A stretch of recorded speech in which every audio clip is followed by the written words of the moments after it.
Welcome to mathiya. और आज की क्लास बहुत इम्पोर्टेंट होने वाली है क्योंकि आज की क्लास में हम कुछ अच्छी चीज़ें सीखेंगे। और क्योंकि जनरली ये जो सवाल मैं कराऊंगा ये सवाल आपको आते होंगे, बिल्कुल आते होंगे, बट मैं चाहूँगा कि इनको भी ज़्यादा सीखना है। देखो, सवाल लगाना एक अलग बात है और टाइम के अंदर लगाना एक अलग बात होती है।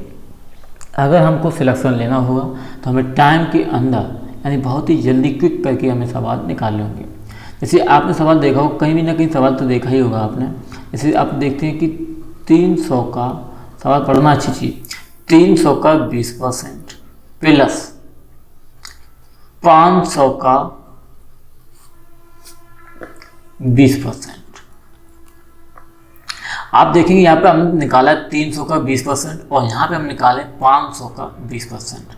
अगर आप इसको सॉल्व करेंगे तो 300 इंटू 20/100, 2 से 2 जीरो कट हो जाएंगे। ये आ जाएगा आपका 3 इंटू 20 यानी 20×3=60। सिमिलरली अगर आप इसको सॉल्व करेंगे तो 500 इंटू 20/100, 2 से 2 जीरो कट हो जाएंगे, प्लस 5 इंटू 20, तो 20×5=100। तो आपने देखा कि 60 तो ये है और 100 ये है, तो ये बन जाएगा, सॉरी इस टाइप से लिख सकते हैं चीज़ों को। मैं ये कहूँगा कि आप इस चीज़ लिख सकते हैं 20×60 प्लस 20×100, यानी इन दोनों को प्लस किया तो आपने लिख लिया 100 ये हो जाएंगे यानी 160। ये कुल निकल के आ गया 160। तो आप ये कम कर लेंगे? हाँ बिल्कुल आप कर लेंगे। मैं कहता हूँ कि कद तो आप भी लेंगे और कद छोटा बच्चा भी कर लेगा, जो 6, 7, 8 में होता है वो भी कर लेगा। बट मेरा मानना ये है कि आप टाइम के अंदर कैसे करेंगे। मैं ये कहूँ, देखो मैंने क्या माना था, 300 का 20% और हमने माना है 500 का 20%, शायद यही माना है, 20 यहाँ 20% माना है। अब देखो इस सवाल को करना क्या है।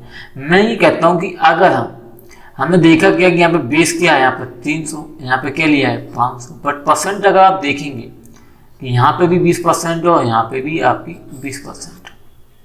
तो मैं ये करना चाहूँगा कि अगर बेस अलग अलग हो बट परसेंटेज अगर सेम हो तो हम इस सवाल को ऐसे भी लिख सकते हैं, 300 प्लस 500 का 20%। अब अगर आप सॉल्व करना चाहेंगे तो 500 और 300 बन जाएंगे 800, 800 का 20%। आप सॉल्व करेंगे तो 2 से 2 जीरो कट हो जाएंगे, ये आ जाएगा 8 इंटू 20 यानी आ जाएगा 160। आपने देखा कि पिछले सवाल में भी आंसर आपका 160 आया था। इसका मतलब ये है कि इस ऐसे सवाल अगर आपको कहीं नहीं मिल जाए, जैसे कोई सवाल और हम लेते हैं, मैंने लिया 120 का 10% और फिर हमने ले लिया 920 का 10%। तो कुछ नहीं करना, मैं कहता हूँ कि परसेंटेज अगर सेम दिख रही है आपको, सवाल के अंदर आप देखेंगे कि परसेंटेज दोनों जगह सेम है बट बेस अलग अलग है। तो अब क्या करेंगे, बेस को प्लस कर दो, 120 प्लस 920 का 10%। तो अब ये क्या बन जाएगा, 920 और 120 जब आप जोड़ेंगे तो ये बन जाएगा 1040 का 10%। आप अगर सॉल्व करेंगे तो 0 से 1 जीरो, 0 से 1 जीरो, तो ये बन जाएगा 104। ये क्या है कि आपकी एक स्टेप बचाएगा। मैं ये कहूँगा कि अगर आप इसको सॉल्व करेंगे तो इसको सॉल्व करने में जितना वक्त लगाएंगे उतना ही आपको इसमें वक्त लगेगा। तो हम देखते हैं कि दोनों की परसेंटेज अगर सेम है और बेस अलग अलग है तो हम इनको प्लस कर देंगे और डायरेक्ट निकाल लेंगे, तो आपकी कम से कम तो एक स्टेप बचेगी।